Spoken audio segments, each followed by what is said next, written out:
아침에 침대에서 내려올 때마다 반복되는 칼날 같은 통증, 지긋지긋한 족저근막염, 유튜브에서 좋다고 하는 테이핑과 골프공 마사지까지 온갖 방법을 총동원해도 고통은 끝나지 않고 왜 계속 재발하는 것일까요? 혹시 나타난 문제의 결과에만 매달리고 있기 때문은 아닐까요?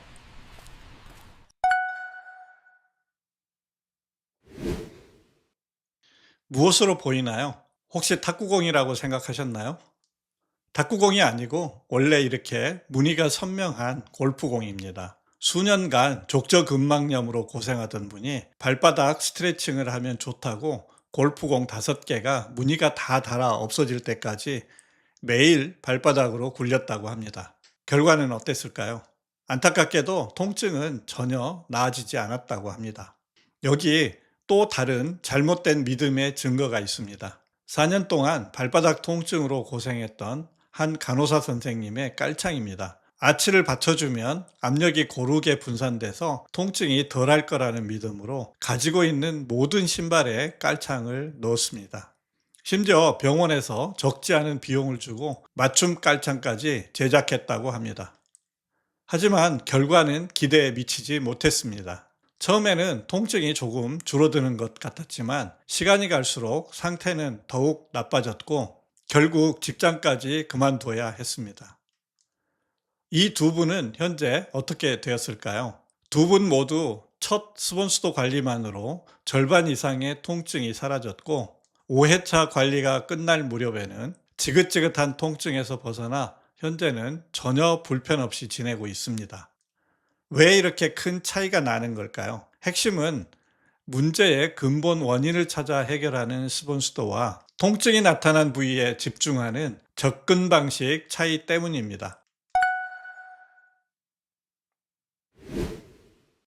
그렇다면 진짜 범인은 무엇일까요? 그 정체를 알려면 통증이 생기는 원리를 알아야 합니다. 족저근막염을 일으키는 근본 원인은 발가락을 구부리는 힘과 속도입니다. 발가락을 구부리는 속도가 느리고 힘이 약하면 발바닥 앞쪽이 땅에 닿아 있는 시간이 필요 이상 길어집니다. 그 순간 온몸의 체중이 이 좁은 부위를 짓누르면서 신경을 자극해 극심한 통증이라는 비명을 지르게 되는 겁니다.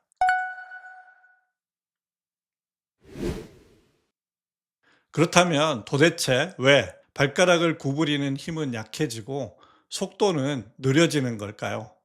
보통은 발가락을 구부리는 힘이 약하니까 당연히 그 역할을 하는 발바닥 쪽 굽힘근의 문제라고 생각합니다.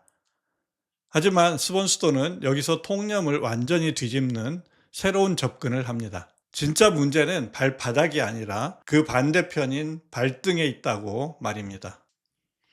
발바닥에서 발가락을 구부리는 근육이 자동차의 엑셀이라면 그 반대편인 발등의 편근들은 속도를 조절하는 브레이크 역할을 합니다. 그런데 만약 이 브레이크가 고장나면 어떻게 될까요? 우리 몸의 신경 시스템은 발가락의 관절을 보호하기 위해서 스스로 엑셀을 밟지 못하도록 힘과 속도를 통제해 버립니다. 엔진은 멀쩡한데 브레이크가 고장나서 달릴 수 없는 자동차와 같습니다. 그렇다면 무엇을 고쳐야 할까요? 그렇습니다. 바로 브레이크를 고쳐야 자동차가 제 속도를 내며 달릴 수 있습니다. 발가락 구부리는 속도가 느리고 힘이 약한 것은 발등 쪽에 근본적인 원인이 있는 것입니다.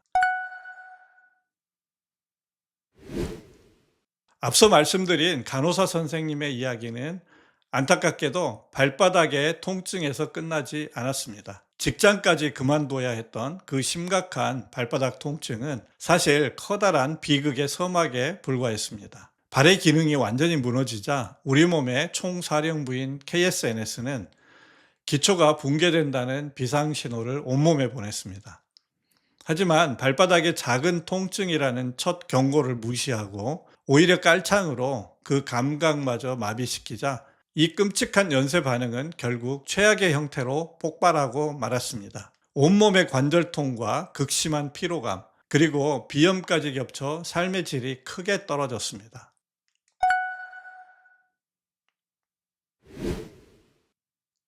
수본 수도로 족저근막염을 해결하기 위해 어떻게 접근하는지 말씀드리겠습니다. 결과인 발바닥이 아니라 원인인 발등의 잠자는 신경을 깨우는데 집중합니다. 정밀한 수본으로 발등 어느 근육의 신경에 문제가 있는지, 즉 고장난 브레이크를 정확하게 찾아냅니다.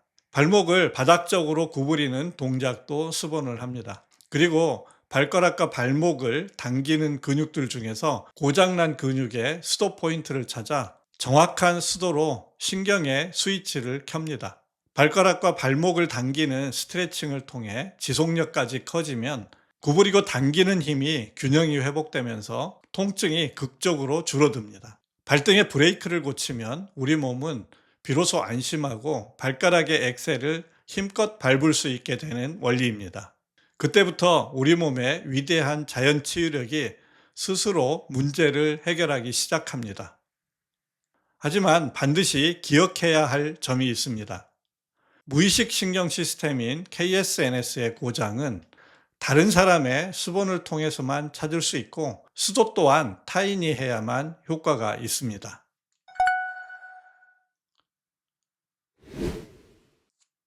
전문가의 도움 없이도 스스로 수본수도 원리에 따라 통증을 줄일 수 있습니다. 중요한 것은 발바닥과 장단지 쪽이 아니라 발등과 정강이 쪽을 강화한다는 사실입니다. 먼저 가장 쉬운 발가락 당기기입니다. 의자에 앉아서 수시로 하면 됩니다. 이 운동을 하기 위해서는 맨발이 좋습니다. 다음은 발목 당기기입니다. 발을 몸쪽으로 최대한 당기는 운동을 반복하면 됩니다. 이제 좀 더 난이도를 올려보겠습니다. 부하를 줘서 발가락을 들어 올려 운동 효과를 높이는 방법입니다. 발가락을 구부린 다음 손으로 반대편에서 저항을 주고 발가락 힘으로 천천히 들어 올려 발가락 당기는 힘을 강화합니다. 손의 힘은 발가락 힘에 맞춰 조절하면서 저항만 주고 발가락 힘으로 들어 올리는 것이 중요합니다. 다음은 밴드를 이용해서 발목을 몸쪽으로 당기는 운동입니다. 도와주는 사람이 발목 힘에 맞춰 저항을 주면 더욱 효과가 좋습니다. 경침을 이용해 장단지 근육을 스트레칭해 주는 것도 크게 도움이 됩니다. 운동을 통해 통증이 줄어들면 반드시 신발을 바꿔야 합니다. 무엇보다 먼저 발을 감옥에서 해방시켜 주어야 합니다. 신발을 바꾸지 않으면 확실히 회복이 늦어지거나 심지어 회복이 되지 않고 과거 상태로 되돌아가는 경우도 있습니다. 발가락이 자유롭게 움직일 수 있을 만큼 앞 공간이 넉넉하고 소재와 바닥이 유연하고 뒷굽이 없고 아치를 받쳐주거나 푹신한 깔창이 없는 신발을 선택하는 것이 중요합니다. 처음에는 다소 어색하고 불편하기도 하지만 2주 정도 착용하면 큰 불편 없이 신을 수 있습니다. 발목 안쪽 정강뼈 위를 지나는 대정맥을 누르지 않도록 목이 긴 무압박 양말을 신는 것도 아주 중요합니다. 수도를 받거나 앞서 알려드린 운동을 하면서 적당한 양발과 신발을 신고 통증이 생기기 전까지 걷기 운동을 하거나 일상생활을 하시면 됩니다. 너무 무리하지 않고 통증이 생기면 바로 활동을 멈추고 휴식하는 것이 중요합니다.